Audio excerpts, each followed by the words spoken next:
Bismillahirrohmanirrohim. Assalamualaikum warahmatullahi wabarakatuh. Perkenalkan, kami dari kelompok 7 yang beranggota Reja Julita, Aspan Hazari, Muhammad Alpin Ginting, Siska Nadila, Dahnia Ayu Fitria, saya sendiri. Kami berjudul Metabolis Sekunder Tumbuhan untuk dipresentasikan memenuhi tugas kelompok. Dosen pengampu Ibu Yayu Putri Rahayu, SSI, MSI, dengan mata kuliah Botani Farmasi. Baiklah, saya akan membacakan surah As-Saff ayat 10-11. Ya ayyuhallazina amanu al-adulukum ala tijaratin tunjikum min azabin alim. Tu'minuna billahi wa rusulihi wa tujahiduna fi sabilillahi bi amwalikum wa anfusakum zalikum khairul lakum in kuntum ta'lamun. Baiklah, langsung saja masuk sesi penyajian. Bab 1, pendahuluan. 1.1 Latar belakang. Salah satu senyawa kimia yang dihasilkan oleh tumbuhan adalah metabolit sekunder.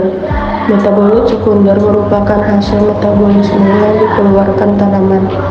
Meskipun tidak memiliki peran yang cukup signifikan terhadap keberlangsungan hidup dari organisme penghasilnya, namun metabolit sekunder memiliki berbagai aktivitas biologi yang dapat dimanfaatkan oleh manusia. Menurut Ahmad dan kawan-kawan 1995, secara keseluruhan jenis tumbuhan tingkat tinggi itu baru sekitar 0,4% yang telah diselidiki kandungan kimianya, dan sekitar 250.000 jenis tumbuhan tingkat tinggi di dunia. Sekitar 50% diantaranya tumbuh di hutan tropis. Para ahli kimia pun, khususnya kimia organik bahan alam, terus mengembangkan sumber daya alam hayati sebagai penghasil senyawa-senyawa kimia yang potensial. Mengingat jumlah dan varietasnya yang cukup banyak dan masih kurang diketahui kandungan kimianya. 1.2 Rumusan masalah. Yang pertama, metabolit sekunder pada tumbuhan. Yang kedua, analisis metabolit jaringan pada tumbuhan. Yang ketiga, biosintesis metabolit sekunder. Yang keempat, pemanfaatan metabolit sekunder dalam bioteknologi. 1.2 Tujuan penulis. 1. Untuk mengetahui sekunder pada tumbuhan. 2. Untuk mengetahui metabolit jaringan pada tumbuhan. 3. Untuk mengetahui biosintesis metabolit sekunder. 4. Untuk mengetahui pemanfaatan metabolit sekunder dalam bioteknologi. Bab 2. Tinjauan pustaka. Metabolit sekunder pada tumbuhan. Metabolit sekunder adalah sebagian kecil karbon, nitrogen, dan energi juga digunakan untuk mensintesis molekul organik yang tidak memiliki peran secara langsung dalam pertumbuhan dan perkembangan. Metabolit sekunder pada tumbuhan memiliki beberapa fungsi. 1. Pertahanan terhadap virus, bakteri, dan fungi, tumbuhan kompetitor, dan yang terpenting adalah terhadap herbivora. Yang kedua, atraktan atau bau, warna, rasa, untuk polinator dan hewan penyebar biji. Yang ketiga, perlindungan dari sinar UV dan penyimpanan. 2. Analisis metabolit pada jaringan tumbuhan. Sel jaringan tumbuhan mengandung banyak senyawa hasil metabolisme. Selain metabolis dan menyimpan senyawa hasil metabolisme primer, sel tumbuhan pun mampu sintesis serta mengoleskan metabolis sekunder. Metabolis primer maupun sekunder saling terkait satu sama yang lain. Senyawa yang digunakan sebagai precursor untuk pembentukan metabolis sekunder berasal dari senyawa yang ada dalam proses metabolis primer.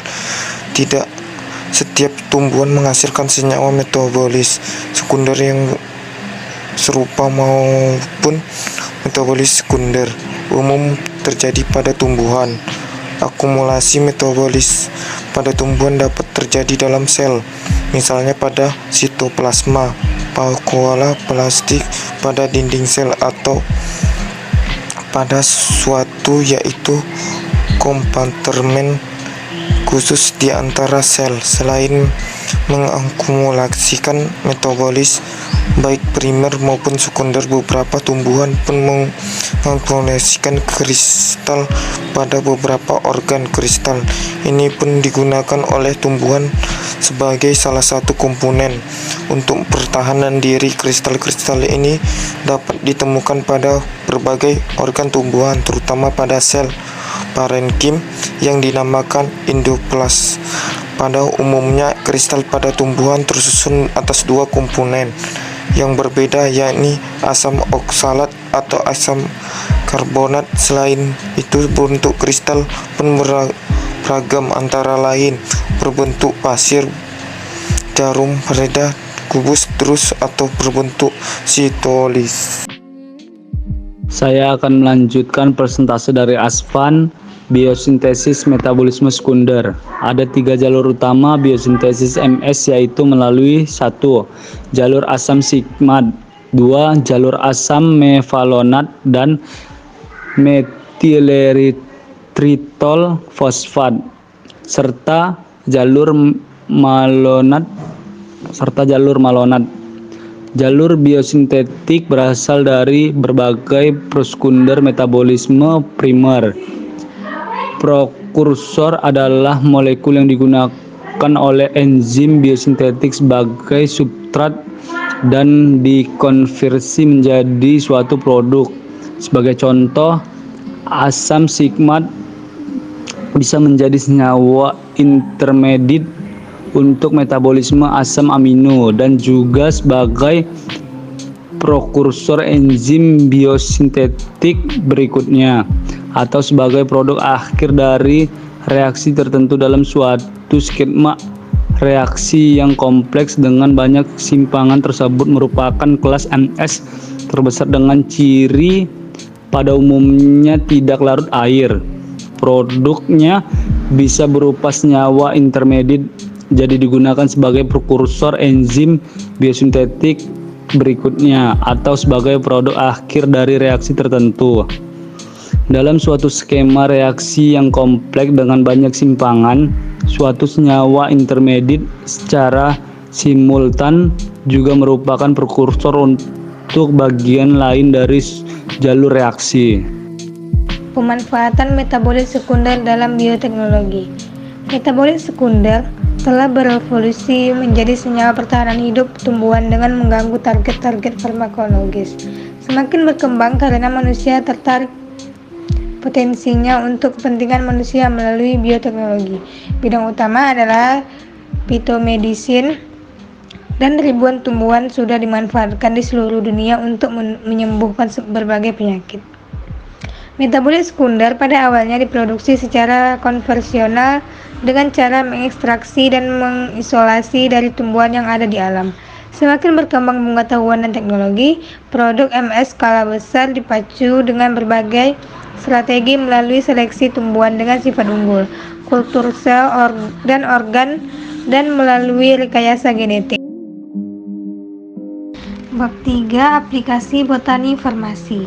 Metabolit sekunder dimanfaatkan manusia pada berbagai bidang kehidupan, mulai dari kesehatan, pertanian, pangan, dan lain sebagainya.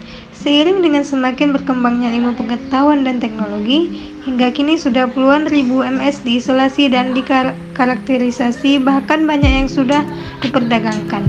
Klasifikasi metabolit sekunder secara sederhana terdiri atas 3 kelompok utama, yaitu terpen, fenolik, dan senyawa yang mengandung nitrogen. Tanaman dimanfaatkan untuk kesejahteraan manusia, baik sebagai bahan pangan, bahan bangunan, dan bahan bakar dan obat. Baiklah, saya akan melanjutkan bacaan dari Siska Nadila.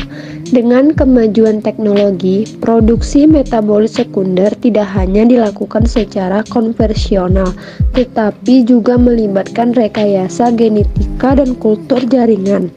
Antioksidan oksogen dapat diperoleh secara alami dan berbagai jenis tanaman, seperti buah cabai, tomat, kulit buah rambutan, dan kedelai. Terdapat di bidang farmasi mengenai tumbuhan, buah cabai banyak digunakan sebagai bumbu masak, mempunyai aktivitas antioksidan. Kesimpulan, simpulan metabolit sekunder tumbuhan memiliki fungsi utama sebagai sistem pertahanan. Meskipun tidak berperan penting dalam pertumbuhan dan perkembangan tumbuhan, namun metabolit sekunder berperan dalam kelulusan hidupan suatu organisme. Pengetahuan dan teknologi yang semakin berkembang, metabolit sekunder banyak dimanfaatkan untuk kepentingan hidup manusia. Misalnya di bidang pangan, pewarna, perisap, pengawet, dan sebagainya. Kesehatan, antioksidan, anti kanker, anti malaria. Adanya kemajuan di bidang bioteknologi semakin memungkinkan pemanfaatan metabolit sekunder untuk mendukung kehidupan manusia dalam bentuk barang dan jasa yang akan meningkatkan kesehatan dan kesejahteraan manusia. Baiklah, demikian inilah hasil presentasi dari kelompok 7. Jika ada kekurangan, kami mohon maaf. Semoga bermanfaat.